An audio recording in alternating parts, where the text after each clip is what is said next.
সম্মানিত সুধীমণ্ডলী, আসসালামু আলাইকুম। আমি সালাউদ্দিন সবাইকে জানাচ্ছি শুভেচ্ছা ও অভিনন্দন। আমি আজকে এই ক্যাসেটে আপনাদেরকে উপহার দিচ্ছি একটি লোমহর্ষক খুনের কাহিনী। তাজুল ও বাদশা তাদের সঙ্গী সহ একই পরিবারের 7 জনকে নির্মমভাবে হত্যা করেছে। বিধায় তাজুল ও বাদশাকে একই সময় একই দড়িতে একই পাটাতনে কিভাবে ফাঁসি দেওয়া হয়েছে তা বিভিন্ন জাতীয় পত্রিকা থেকে সংগ্রহ করে জারি আকারে প্রকাশ করিলাম।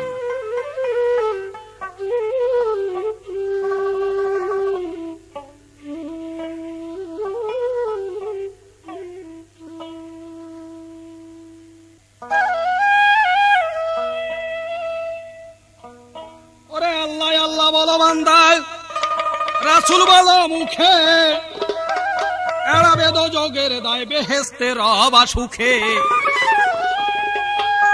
দূরে ও কাছেতে আমার যত শ্রোতাগণ, আরে প্রত্যেকের কাছেতে ছাড়লাম নয় অভিনন্দন।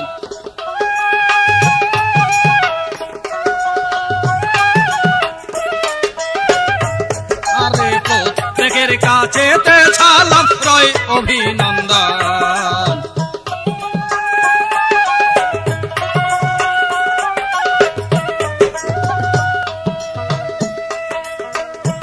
আরে ও রে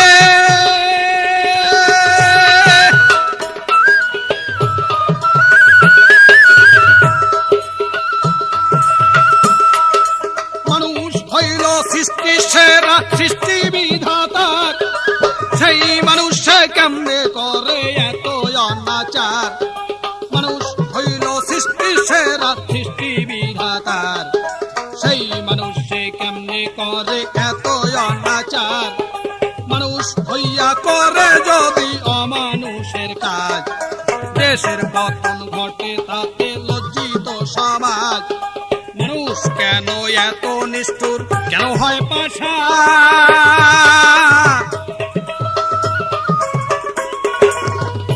আরে সেই সম্পর্কে গাইব ছেবেন মার্ডার জারিগা।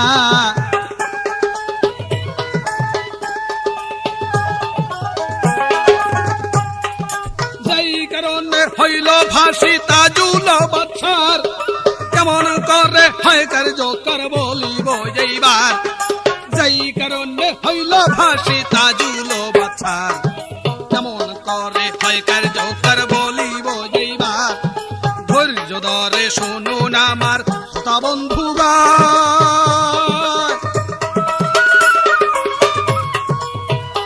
আরে লোমহর্ষক খুনের কাহিনী করিব বর্ণনা।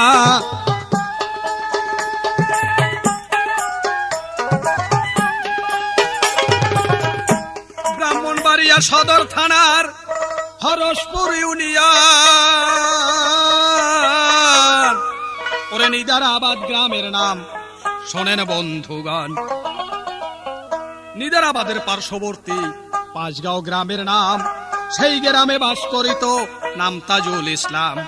পিতা মরহুম আব্দুল হামিদ বেঁচে নাই এখন। ওরে তাজুল তার দুর্দর্শ ছেলে সীমারের মতন। নিদারাবাদের হত্যাকাণ্ডের নায়ক হয় সেজন, 7 মার্ডার ধীরে ধীরে করতেছি বর্ণন। পিতা মরহুম আব্দুল হামিদ পাঁচগাঁওয়ে তার বাড়ি।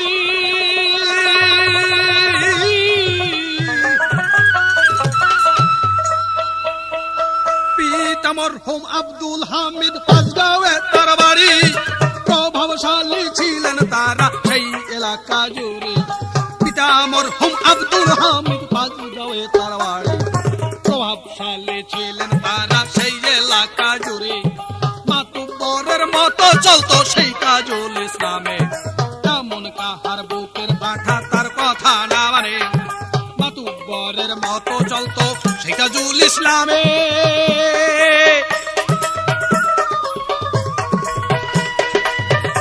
ওরে এমন কাহার বুকের পাঠা তার কথা না মানে।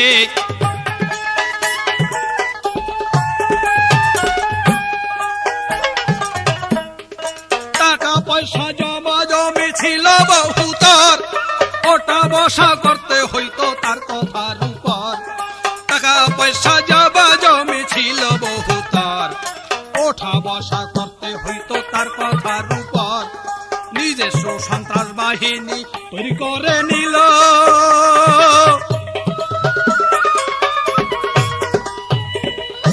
ওরে ইচ্ছা মতো সন্ত্রাস মিয়ায় করিতে লাগিল।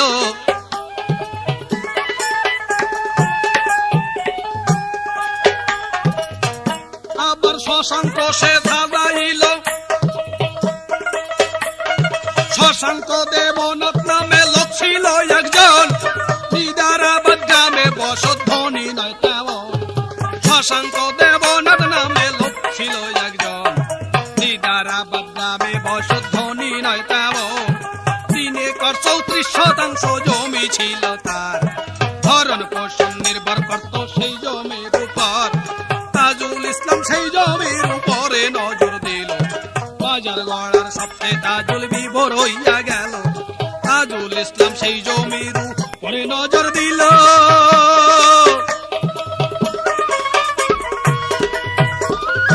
আবার বাজার গড়ার স্বপ্নে তাজুল বিভোর হইয়া গেল।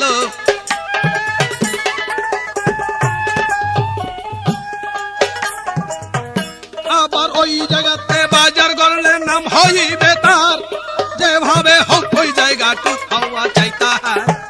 ওই জায়গাতে বাজার গড়লে নাম হইবে তার, যেভাবে হোক ওই জায়গাটু খাওয়া চাই তাহার। জাল দলিল করিয়া জমি নিজের নামে নিল, সেই কারণে শশাঙ্ক তার বাধা হইয়া রইল। জাল দলিল করিয়া জমি নিজের নামে নিল।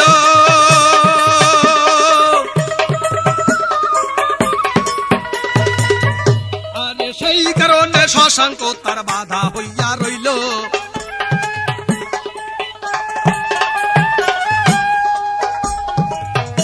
আবার শশাঙ্ক সে সাজাইল অন্য আরেকজন, রেজিস্ট্রি করিয়া নিল নিজের মন মতন। শশাঙ্ক সে সাজাইল অন্য আরেকজন, রেজিস্ট্রি করিয়া নিল নিজের মন মতন। রেজিস্ট্রি সারা করিয়া ভাবিতে লাগিল, শশাঙ্ক সম্মুখে তাহার বাধা হইয়া গেল। রেজিস্ট্রি সারা করিয়া ভাবিতে লাগিল।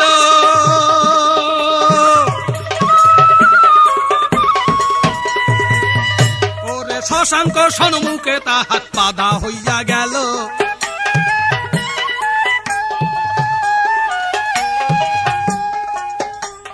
শশাঙ্ককে কোনোভাবে যদি মারতে পারে, কোনো বাধা থাকবে না আর সকল যাবে দূরে। শশাঙ্ককে কোনোভাবে যদি মারতে পারে, কোনো বাধা থাকবে না আর সকল যাবে দূরে। কিভাবে কি করা যায় তাই ভাবিতে লাগিল, জামাতা এনুকে নিয়া বুদ্ধি ঠিক করিল। কিভাবে কি করা যায় তাই ভাবিতে লাগিল।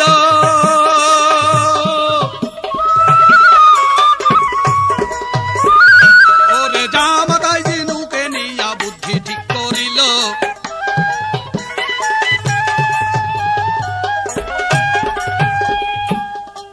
1987 সালে 16ই অক্টোবর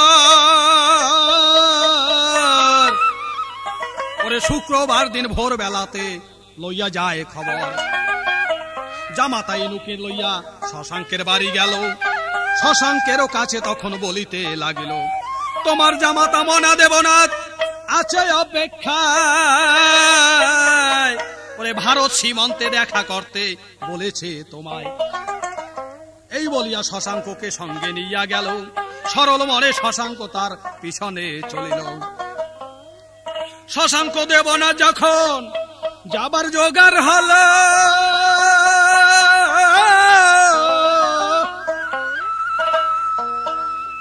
শশাঙ্ক দেবনাথ যখন যাবার জোগাড় হল, বিরজা শশাঙ্কের কাছে বলিতে লাগিল। শশাঙ্ক দেবনাথ যখন যাবার জোগাড় হল, বিরজা শশাঙ্কের কাছে বলিতে লাগিল, শোনেন শোনেন প্রাণের স্বামী ধরি আপনার পায়, এই অবস্থায় রেখে আপনি যাইবেন কোথায়? শোনেন শোনেন প্রাণের স্বামী ধরি আপনার পায়।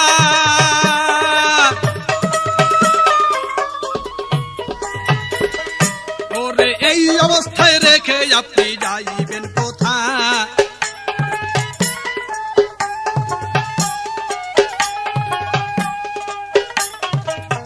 শশাঙ্কের স্ত্রী তখন ওরে গর্ভবতী ছিল,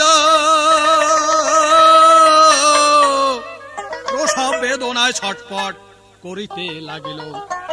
আমাকে অসুস্থ রেখে কেমনে যান চলিয়া? শশাঙ্ক বিরজাকে তখন যায় সান্ত্বনা দিয়া, যাইব আর আসিব আমি, চিন্তা কইর না। ওরে ভগবানকে ডাকো, আমি দেরি করব না। এই বলে শশাঙ্ক তাজুলের সঙ্গে যায়। এই যাওয়াই শেষ যাওয়া, আর ফিরে আসলো নয়। এইদিকে কি খেলা খেলায় আপে পরে, পরের দিনে একটি সন্তান ঘরে আসলো তার। বিরজারও গর্ভে সন্তান জন্ম নেয় যখন, পরে শক্করিয়া নাম রাখিল আদরের সুজন। নিজনগর গ্রামেতে নিয়া শশাঙ্ককে আজিজদের বাড়িতে,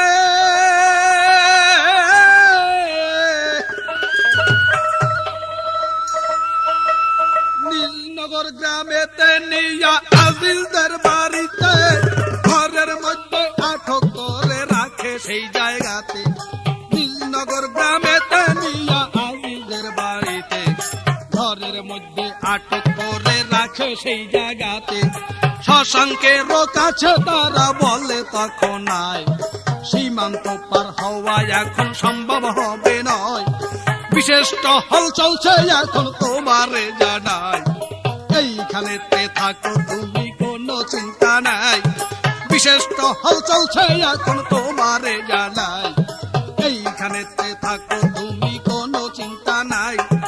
ওই দিকেতে রাত্র যখন গভীর হইয়াছিল,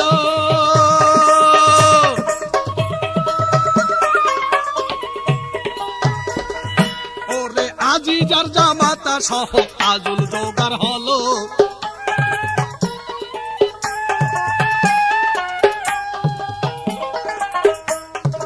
আজিজ ইনুকে নিয়ে ঘরের ভিতর গেল, শশাঙ্কের হাত পা তখন বাঁধিয়া ফেলিল। আজিজ ইনুকে নিয়ে ঘরের ভিতর গেল, শশাঙ্কের হাত পা তখন বাঁধিয়া ফেলিল। কি করেন দাদা? শশাঙ্ক বলিল, তোমালায় পাঠাবো তোকে তাজুলে বলিল। কি করেন দাদা? শশাঙ্ক বলিল,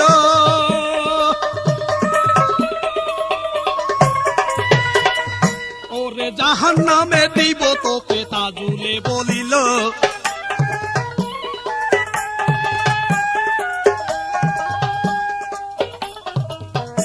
আবার শশাঙ্ক দেবন যখন এই কথা শুনিল, চোখের জল ছাড়িয়া তখন বলিতে লাগিল। শশাঙ্ক দেবনের যখন এই কথা শুনিল, চোখের জল ছাড়িয়া তখন বলিতে লাগিল। হাতে ধরি পায়ে পড়ি আপনি ধর্মের ভাই, মাইরেন না দাদা মিনতি জানাই। হাতে ধরি পায়ে পড়ি আপনি ধর্মের ভাই, ওরে মাইরেন না দাদা মিনতি জানা।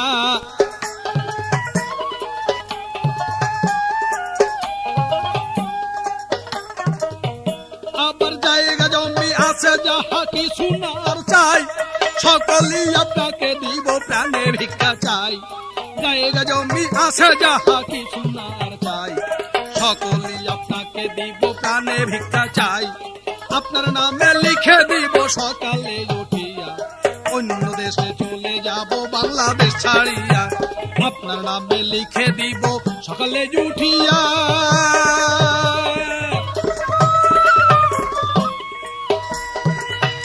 ওরে অন্য দেশে যাব চলে বাংলাদেশ ছাড়িয়া।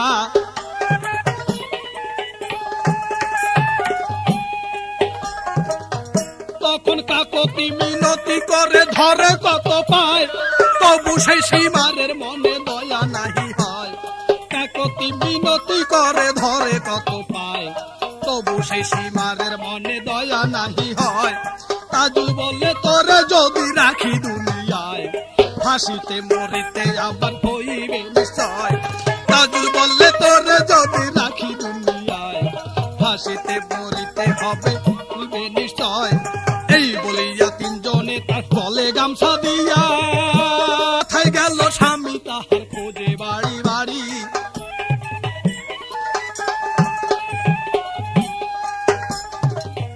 লোকজনদেরও কাছে তিনি জানিবারে পায়,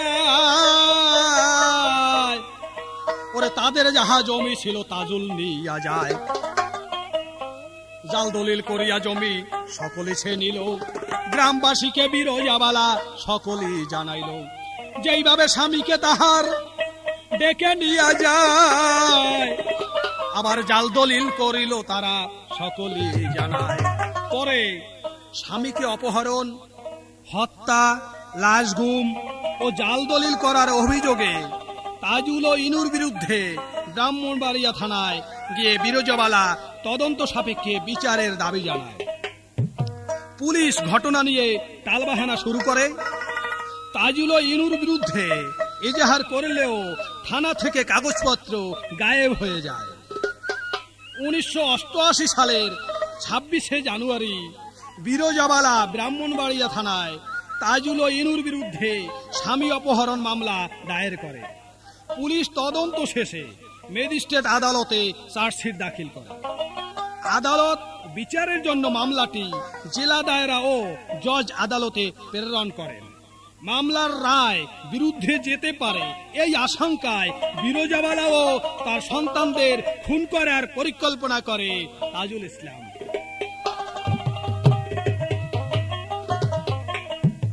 বিরজা সহ 5 সন্তানকে যেইভাবে খুন করে,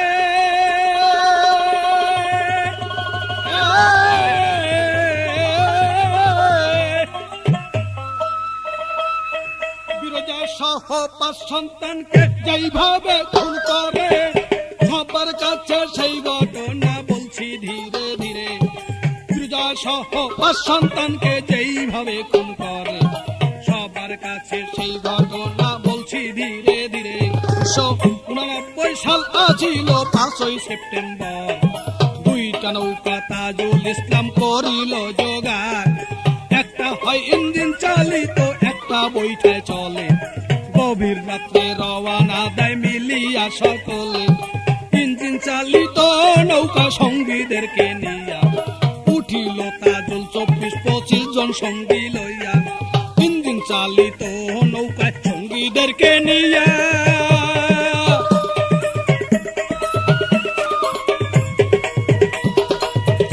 ওরে উঠিল তাজুল 24-25 জন সঙ্গী লইয়া।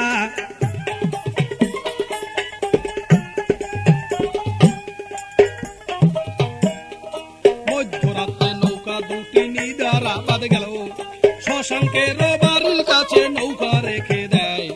নৌকা দেখার জন্য কিছু লোক রাখিয়া যায়, শশাঙ্কের বাড়ির কাছে নৌকা রেখে দেয়।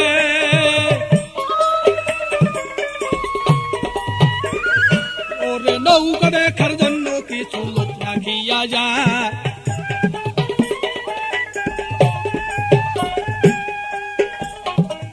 তাজুল ইসলাম রামদা, বল্লম, লোহার রড, টর্চ লাইট, 2টা ড্রাম, লবণ ও চুন্নিয়া প্রায় 40 জন সঙ্গী সহ গভীর রাত্রে নৌকা যোগে শশাঙ্কের বাড়ির পাশে নিয়া নৌকা রাখিল। নৌকা পাহারার জন্য 4 জন লোক রেখে বাকি সবাই শশাঙ্কের বাড়িতে প্রবেশ করল। ওরে বাড়িতে প্রবেশ করিয়া কিবা কাজ করিল,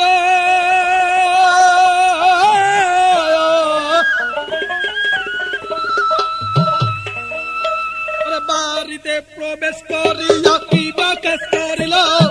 ফিরোজ নামে এক ঘরের জানালাতে গেল, বাড়িতে প্রবেশ করিয়া কিবা কাজ করিল। ফিরোজ নামে এক ঘরের জানালাতে গেল, জানালার রড ভাঙ্গিয়া ফিরোজ যায় ভিতরে। ভিতরে ঢুকিয়া ফিরোজ গেল দরজার ধারে, দরজা খুলিয়া ফিরোজ তখন এতে দিল। সঙ্গীদেরকে নিয়া তাজুল ভিতরে ঢুকিল, দরজা খুলিয়া ফিরোজ তখন এতে দিল।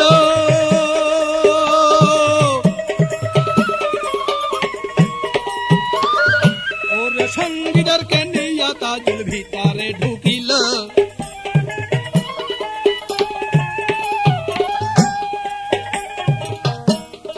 সেই সময় বিরাজাবালা ঘুমন্ত আছিল, তাহার 5টি সন্তান ঘরে ঘুমাইয়া রহিল। সেই সময় বিরাজাবালা ঘুমন্ত আছিল, তাহার 5টি সন্তান ঘরে ঘুমাইয়া রহিল। নিয়তি সুবাস প্রণতি ঘুমের সুমন, 2 বছরে সুজন ঘুমে ছিল অচেতন। নিয়তি সুবাস প্রণতি ঘুমের সুমন, ওরে 2 বছরে সুজন ঘুমে ছিল অচেতন।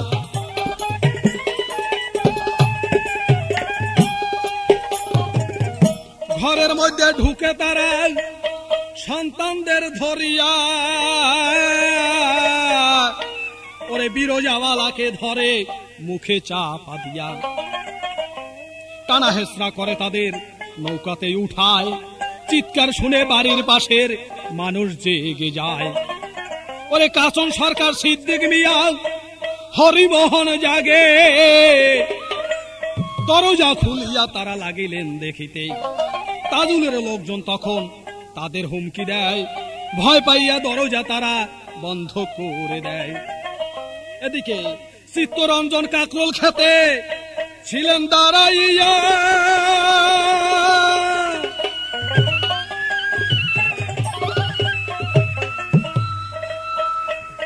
চিত্তরঞ্জন কাকরোল খেতে ছিলেন দাঁড়াইয়া। সকলে দেখিতে পাইলেন গোপনে থাকিয়া, চিত্তরঞ্জন কাকরোল খেতে ছিলেন দাঁড়াইয়া। সকলে দেখিতে পাইলেন গোপনে থাকিয়া, সন্তান সহ বিরজাকে নৌকাতে তুলিয়া একে একে অত্যাচার তাই শুরু করে দিল। সোরা বাদশার নজর ছিল নিয়তির উপর, জোরপূর্বক ধর্ষণ করিল পেপারের খবর। সোরা বাদশার নজর ছিল নিয়তির উপর,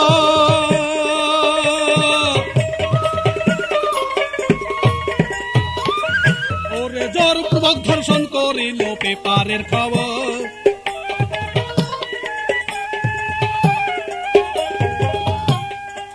সোরা বাদশা আসলে ভাই সোরা ছিল না, গ্রামে তার আছিল প্রতাপ। শুনুন মহোদয়, তাজুল তাহার বন্ধু মানুষ, কথা রাখতে হলো। আবার নিয়তির উপরে বাদশার কুদৃষ্টি পড়িল। নিয়তিকে ভোগ করিবার মনে আশা নিয়া তাজুলেরও সঙ্গে তখন গিয়াছিল মিয়া। ওরে রামদাহাতে নিয়ে তারপর তারা কি কাজ করিল,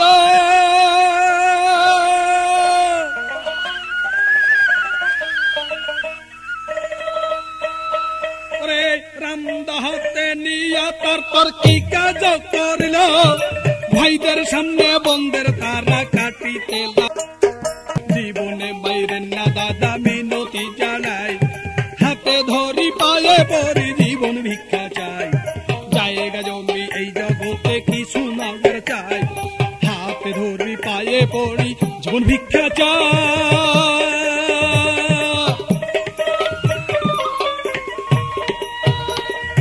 ওরে জায়গা জমি এই জগতে কিছু না চাই।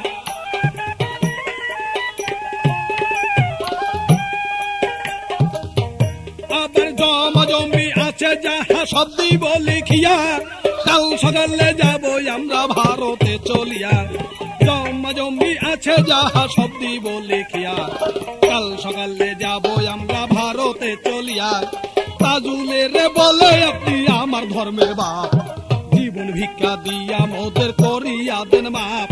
তাজুলের বলে আপনি আমার ধর্মের বাপ,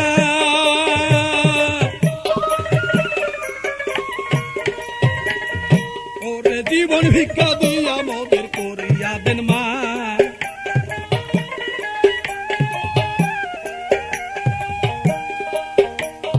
ওরে কত কথা বলে তখন বিরজা কাঁদিয়া কাঁদিয়া, সীমারেরও চাইতে কঠোর তখন তাজুল গেল হইয়া।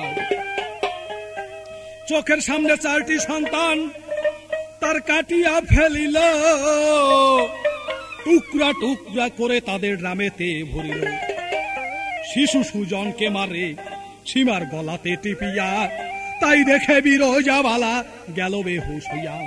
তারেও মারিল সীমার রক্ষা দিল না, বাংলাদেশ সীমার উপদি এখন কবি কারে দেয়।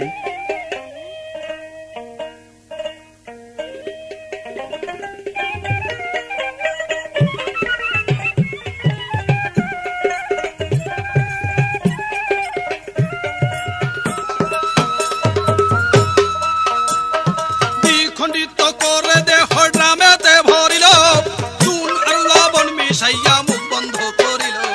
দ্বিখণ্ডিত করে দেহ ড্রামেতে ভরিল, চুন আর লবণ মিশাইয়া মুখ বন্ধ করিল। বিলের মধ্যে রাখে ডেরাম খুঁটিতে বাঁধিয়া,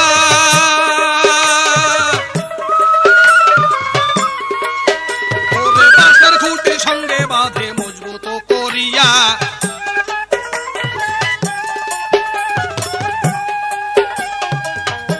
প্রথম হত্যাকাণ্ডের 22 মাস 18 দিন পর ও চেয়ারম্যান সাহেবের অগ্রণী ভূমিকা রয়েছে। ওরে ড্রাম ভর্তি করিয়া লাশ বিলেতে রাখিয়া,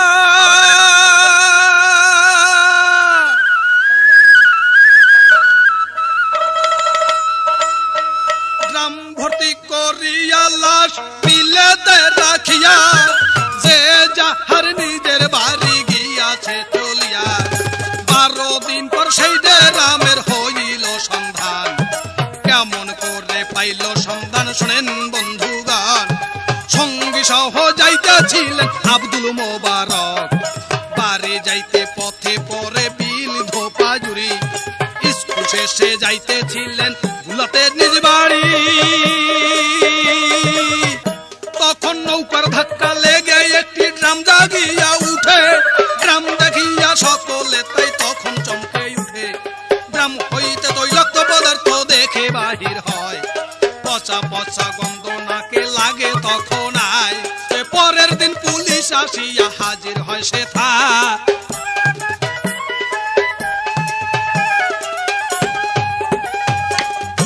আবার পুলিশে আসিয়া ডেরাম উদ্ধার করতে গেল। তার কাছে আর একটি ডেরাম ভাসিয়া উঠিল, উদ্ধার করে ডেরাম দুটি নিদারা বাঁধিল। ভিতর হইতে খণ্ডিত লাশ বাহির করিল। নিদারা বাঁধেন যখন ড্রামের মুখ খুলিল, 12টি খণ্ডিত টুকরা বাহির হইয়া গেল। হরসপুর ইউনিয়নের মেম্বার ধন মিয়া শনাক্ত করিলেন তিনি লাশগুলি দেখিয়া। শশাঙ্কেরও প্রতিবেশী কাচন সরকার সেখানে ছিল, উপস্থিত লোকজন সহ শনাক্ত করিল। 8ই সেপ্টেম্বর থানায় মামলা দায়ের হয়, আর 14 তারিখ লাশ তুলিয়া তদন্তে পাঠায়। 5ই সেপ্টেম্বর তাদের মারিয়া ফেলিল।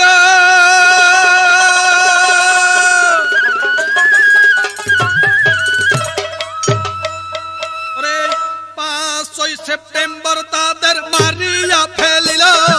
8 তারিখে ধন মিয়া মামলা করেছিল। হত্যাকাণ্ডের পর তাজুল আত্মগোপন করে রাত্রবেলা পালাইয়া যায় ঢাকা শহরে। ঢাকা 1 সপ্তাহ থেকে ময়মনসিংহ যায়, সেখানে 1 মাস থাকিয়া আসিল ঢাকায়। বাড্ডা যাইয়া থাকে 3 দিন মসজিদের ভিতরে। 31শে অক্টোবর কাকরাইল যাইবার তরে, কাকরাইল যাইতেছিল তিনি মালিবাগের রাস্তা দিয়া। সিআইডি অফিসের সামনে যায় ধরা পড়িয়া, গ্রেপ্তার করিয়া তারে আদালতে নিল।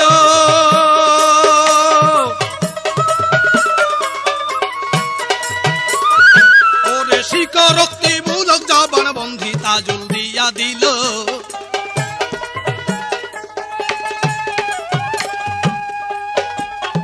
তদন্ত শেষে পুলিশ 4 ডিসেম্বর আসামি তাজুল ইসলাম সহ 40 জনের বিরুদ্ধে দণ্ডবিধি 302, 364, 201 এবং 34 ধারায় সদর থানা হাকিম গোলাম রব্বানীর আদালতে চার্জশিট দাখিল করে। 1990 সালের এপ্রিল মাস থেকে ব্রাহ্মণবাড়িয়ার অতিরিক্ত জেলা ও দায়রা জজ আদালতে মামলার শুনানি আরম্ভ হয়। মামলায় 13 দিন শুনানি চলে এবং 7 দিন সওয়াল জবাব হয়। 40 জন আসামির মধ্যে তাজুল ইসলাম সহ 18 জন আসামির উপস্থিতিতে বিচার কাজ চলে এবং বাকি 22 জন পলাতক থাকায় তাদের অনুপস্থিতিতে বিচার কাজ চলে। মামলার 27 জনের সাক্ষী গ্রহণ করা হয়। 1990 সালের 20 জুন ব্রাহ্মণবাড়িয়ার অতিরিক্ত জেলা ও দায়রা জজ এক রায়ে তাজুল ইসলাম ও চোরা বাদশা সহ 9 জনকে মৃত্যুদণ্ড ও 27 জন আসামির প্রত্যেককে যাবজ্জীবন কারাদণ্ড ও 2000 টাকা জরিমানা, অনাদায়ে 6 মাসের সশ্রম কারাদণ্ড প্রদান করেন। 4 জন আসামি খালাস পায়। তারপর তারা হাইকোর্টে আপিল করলে 1992 সালের 27 আগস্ট মামলার আপিলে সুপ্রিম কোর্ট হাইকোর্ট বিভাগ তাজুল ইসলাম সহ 2 জনের মৃত্যুদণ্ডাদেশ বহাল রাখেন এবং আদালত 22 জনের আপিল মঞ্জুর করে তাদের বেকসুর খালাস প্রদান করেন। তাজুল বাদশার ফাঁসি হাইকোর্টে বিচার একটি বছলা রইয়াছে আবেদন করার। রাষ্ট্রপতির কাছে তারা আবেদন করিল, জীবন ভিক্ষা চাইয়া তারা নিবেদন জানালো। রাষ্ট্রপতি আব্দুর রহমান বিশ্বাস সাহেব পাইয়া জীবন ভিক্ষার সেই আবেদন দেন না যোগ করিয়া। জেলখানায় থাকিয়া যখন এই খবর পাইল,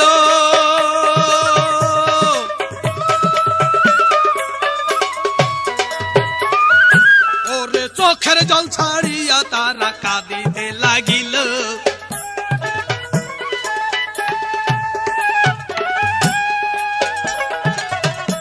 ব্রাহ্মণবাড়িয়া সদর থানার নিদারাবাদ গ্রামের শশাঙ্ক দেবনাথের পরিবারের সবাইকে নৃশংসভাবে হত্যার দায়ে তাদেরকে মৃত্যুদণ্ড দেওয়া হয়। দেশের ইতিহাসে একই পরিবারের সবাইকে এমন নৃশংসভাবে হত্যা করার ঘটনা বিরল।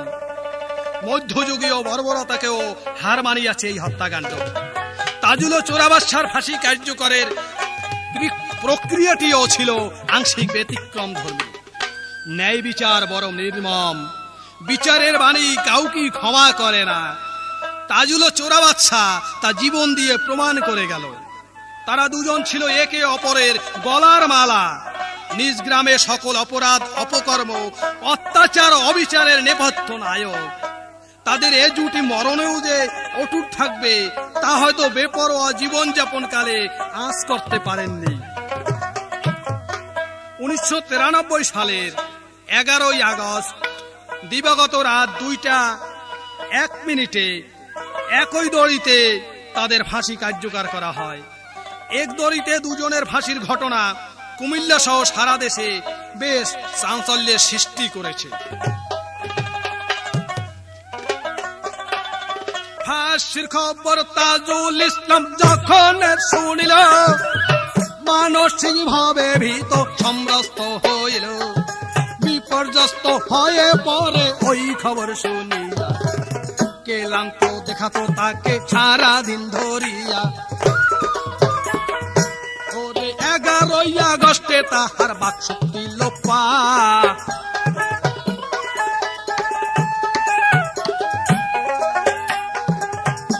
আবার 9টার সময় একবার তাজুল পরে বেহুশ হইয়া, দুপুরে স্বাভাবিক হইল চিকিৎসা পাইয়া।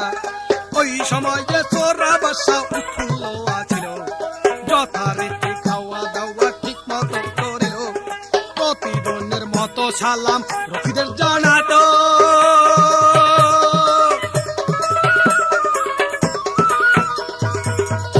ওরে তাহার জন্য দোয়া করতে সবাইকে বলিত।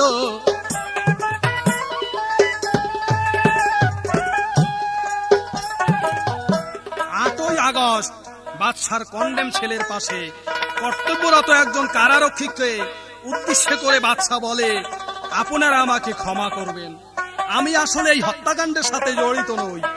তাজুলই আমাকে এই ঘটনার সাথে জড়িয়েছে। ওর আগে আমার ফাঁসি হলেই ভালো হবে, নতুবা কবরে গিয়েও ফেরেশতাদের সামনে সে আমাকে এই ঘটনার সাথে জড়াবে। 10 আগস্ট বিকেলে বাদশাহ তাজুলকে রসিকতা করে বলেছে, এরে তাজুল্লা, তুই আমার আগে মরলে আমি তোর মরণটা দেখে শান্তি পাইতাম। প্রতি উত্তরে তাজুল কিছুই বলে নাই। ফাঁসির আগে তাজুল ও বাদশার আত্মীয় স্বজন ওরে শেষ দেখা করিয়া গেছে জনমের মতন। 11 আগস্ট 93 তারিখ ধার্য হলো, সেইভাবে প্রস্তুতি ফাঁসির চলিতে লাগিল।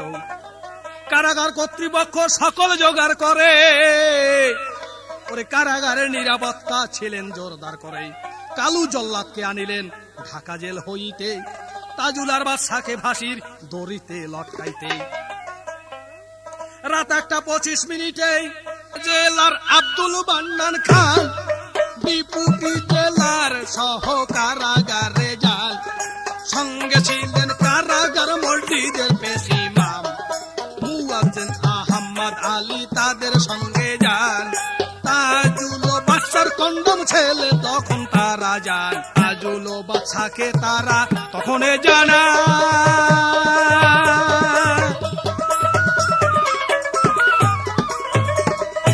ওরে আজ রাতে ফাঁসি তোমাদের সময় বলে দে।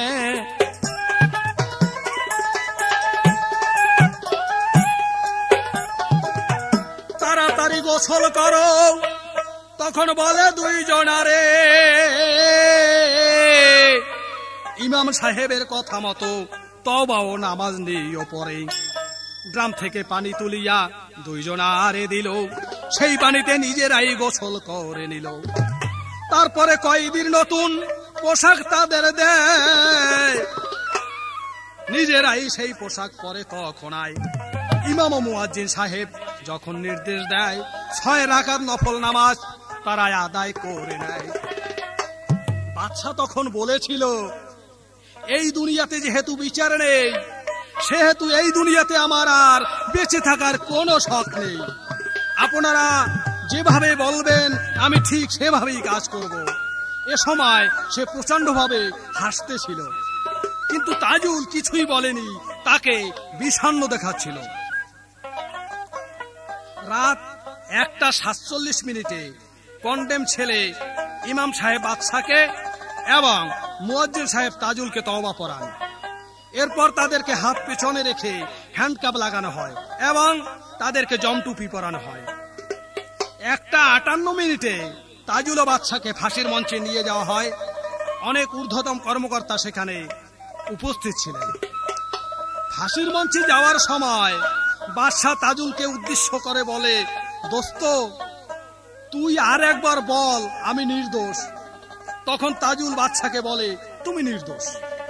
তারপর বাদশা ডিআইজি প্রিজনকে উদ্দেশ্য করে বলে, আমার লাশ যেন বাড়িতে পাঠানো না হয়, এবং আরো বলেছিল, এ পাপ মুখ নিয়ে আমি আর বাড়ি যেতে চাই না। সে জেল কর্তৃপক্ষকে তার লাশ কুমিল্লায় দাপন করার জন্য শেষ অনুরোধ জানায়। হাসতে হাসতে বাদশা কথা বলে তখন, মুসলমান ভাইয়েরা তোমরা দাও আমায় বিদায়, আমি হই সম্পূর্ণ নির্দোষ এই হত্যার ব্যাপারে। তারপরে ইমাম সাহেবকে বলে ধীরে ধীরে, আমি হই সম্পূর্ণ নির্দোষ এই হত্যার ব্যাপারে।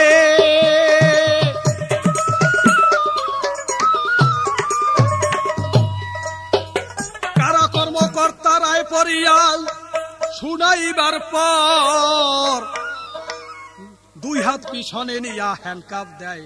এইবার জমটুপি পরাইল। তখন 2 জনারে ফাঁসির মঞ্চে যাইবার জন্য তারা হাঁটে ধীরে ধীরে। বীর চোখে বাদশা তাজুল সামনের দিকে যায়। তাজুল ও বাদশার কথা বলে ছিল সেই সময়। বাদশা তাজুলকে উদ্দেশ্য করে বলে, তাজুল, তোর জন্য আজ আমাকে পাপের প্রায়শ্চিত্ত দিতে হচ্ছে। বাদশা যখন তার মনের কথা বলছিল, তাজুল তখন উচ্চ স্বরে লা ইলাহা ইল্লাল্লাহ বলে জিকির কাটছিল।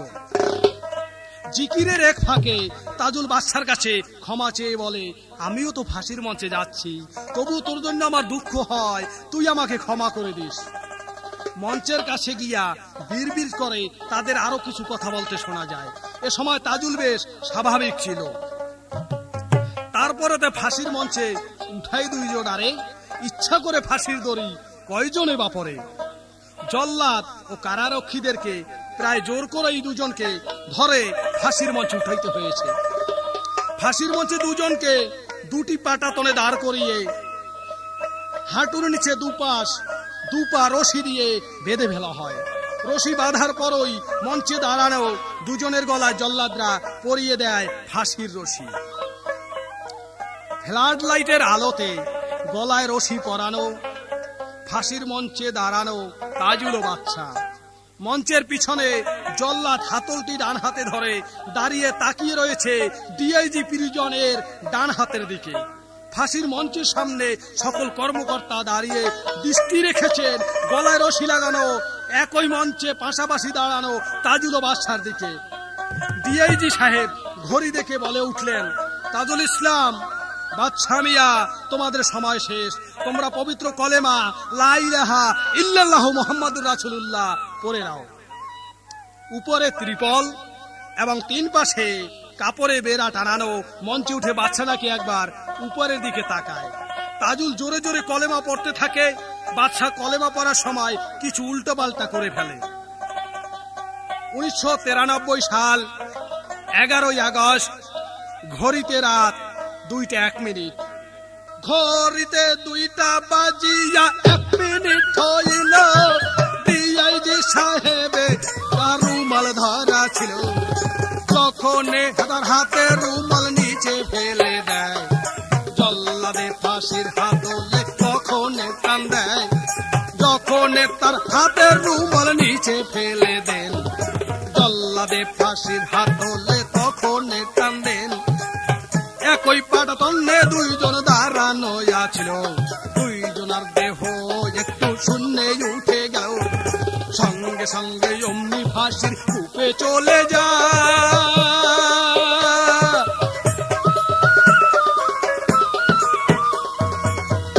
ওরে তাজুলার বাসার ভবলীলা সাঙ্গ হইয়া যায়।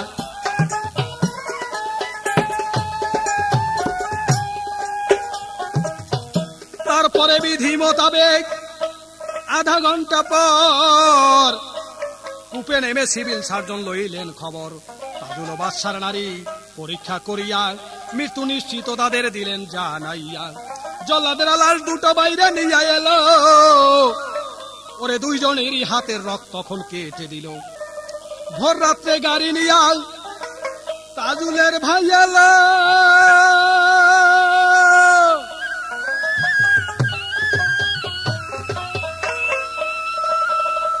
ভোর রাত্রে গাড়ি নিয়া তাজুলের ভাই এলো। নীল রঙের মাইক্রো বাস সেল গেটে রাখলো। সাংবাদিকরা দাঁড়াইল ঘিরিয়া চারপাশে। ভিতর হইতে দুইজন যুবক বের হইয়া আসে। তাজুল ইসলামের ভাই ফজলুল হয় একজন, ভাগ্নে আজিজুর রহমান হইল অন্যজন। তাজুল ইসলামের লাশ নিতে এসেছে। আরে লাশের সঙ্গে সাংবাদিকগণ যেতে চেয়েছে।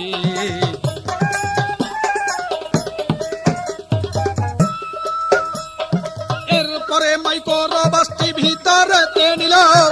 আরো একটি ট্রাক জোগাড় সেখানে আছিল। লাশ দুটো সেই সময়ে ট্রাকে উঠালো। বাড়িতে পৌঁছিলে শোকার্ত আত্মীয় স্বজনরা কান্নায় ভেঙে পড়ে। তাজুলের ছেলে মেয়েরা লাশের পাশে আসে। তারা বাবার মুখে হাত বুলিয়ে আদর করে। স্বজনরা নির্দ্বিধায় লাশের কাছে এসে তাজুলের ছেলে মেয়েদেরকে সান্ত্বনা দেন। প্রতিবেশীরা দূর থেকে এ দৃশ্য অবলোকন করে। কুখ্যাত তাজুলের লাশ দেখার মতো ইচ্ছা অনেকেরই ছিল না। এরপর তড়িঘড়ি করে সোনামোড়া গ্রামে পারিবারিক গোরস্থানে তাজুলের লাশ দাপন করা হয়। ঘটনাস্থলে হাজারখানে লোক উপস্থিত থাকলেও জানা যায় মাত্র 100 লোক অংশ নেয়। বাকিরা দূরে দাঁড়িয়ে শতাব্দীর ঘৃণ্য নরঘাতকের অন্তিম যাত্রা প্রত্যক্ষ করে। এই পর্যন্ত এই কাহিনী করতে চাই। নামটি আমার সালাউদ্দিন সকলকে জানায়। পিরোজপুর ডিস্ট্রিক্টে বাড়ি শিল্পী নহে ভালো। জাতীয় পত্রিকা হইতে জানাইতে হইল বাংলাদেশের ভাই বন্ধুরা শোনেন সব জোড়ায়